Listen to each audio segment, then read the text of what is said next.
everyone, welcome back to my channel. So today we are going to learn some idiom and phrases and new vocabulary. Okay, so are you guys ready? क्योंकि आज का video ना आपके लिए बहुत ज़्यादा helpful होने वाला है, ठीक है। आप बहुत सारे ढेर सारे सीखने वाले हैं वोकैबुलरी, इडियम्स, फ्रेजेस, और जो कि आपको हेल्प करने वाले हैं आपकी इंग्लिश को इम्प्रूव करने में।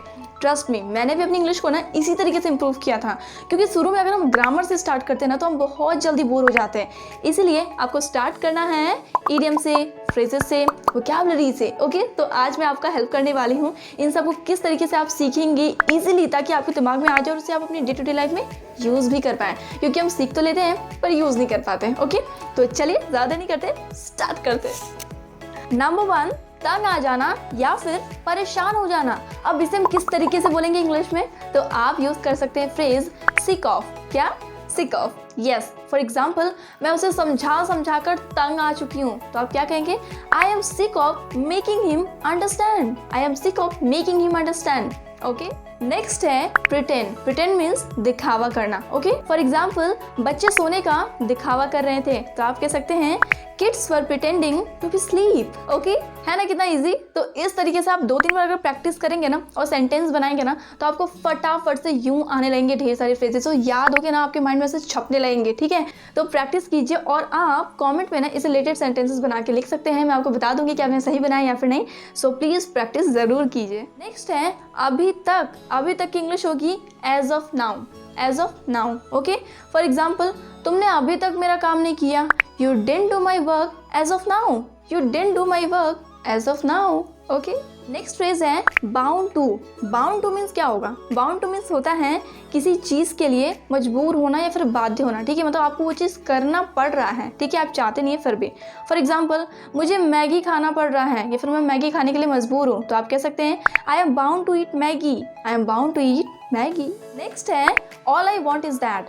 All I want is that, it means कि मैं सिर्फ इतना चाहती हूँ। ओके, फॉर एग्जाम्पल मैं सिर्फ इतना चाहती हूँ कि तुम्हें मुझसे बात करनी चाहिए, तो इसे आप कह सकते हैं all I want is that you should talk to me. All I want is that you should talk to me. One more example, मैं सिर्फ इतना चाहती हूँ कि तुम्हें राज से मिलना चाहिए, तो आप कहेंगे all I want is that you should meet to Raj. All I want is that you should meet to Raj. Next है has the cat got your tongue. अब इसका क्या रिलेशन है कैट टंग?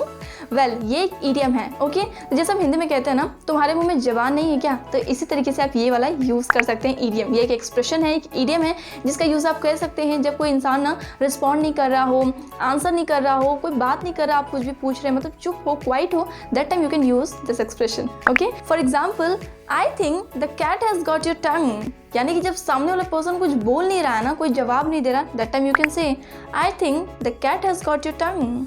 ओके, नेक्स्ट है develop the habit. Now what does it mean? It means किसी चीज़ की आदत डालना। ओके, फॉर एग्जाम्पल मैं अंग्रेजी बोलने की आदत डाल रही हूँ, तो आप कह सकते हैं I M developing the habit of speaking English. Next है थोड़ी देर में।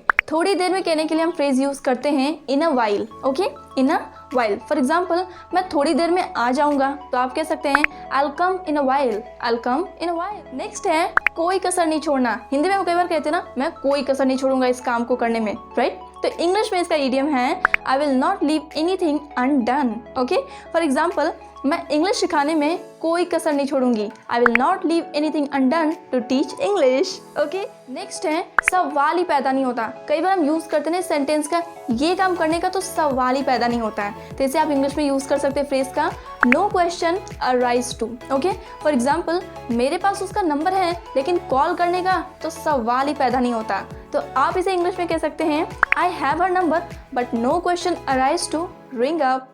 ओके, नेक्स्ट है for the sake of. It means की के खातिर। ओके, फॉर एग्जाम्पल मैंने बच्चों की खातिर सब कुछ सह लिया, तो इसे आप कह सकते हैं I tolerated everything for sake of my children. I tolerated everything for sake of my children.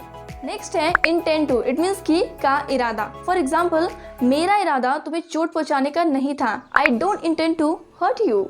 Okay, so guys that's it. I hope you found this video useful. अगर आपको ये वीडियो पसंद आई हो, डेफिनेटली आपके लिए यूजफुल तो है, तो आप प्लीज़ अपने फ्रेंड्स के साथ, अपने फैमिली मेम्बर्स के साथ जो सीखना चाहते हैं, इंप्रूव करना चाहते हैं, उनके साथ इस वीडियो को शेयर कीजिएगा, लाइक ज़रूर कीजिएगा। And yes, that's it guys. I will see you in my next video.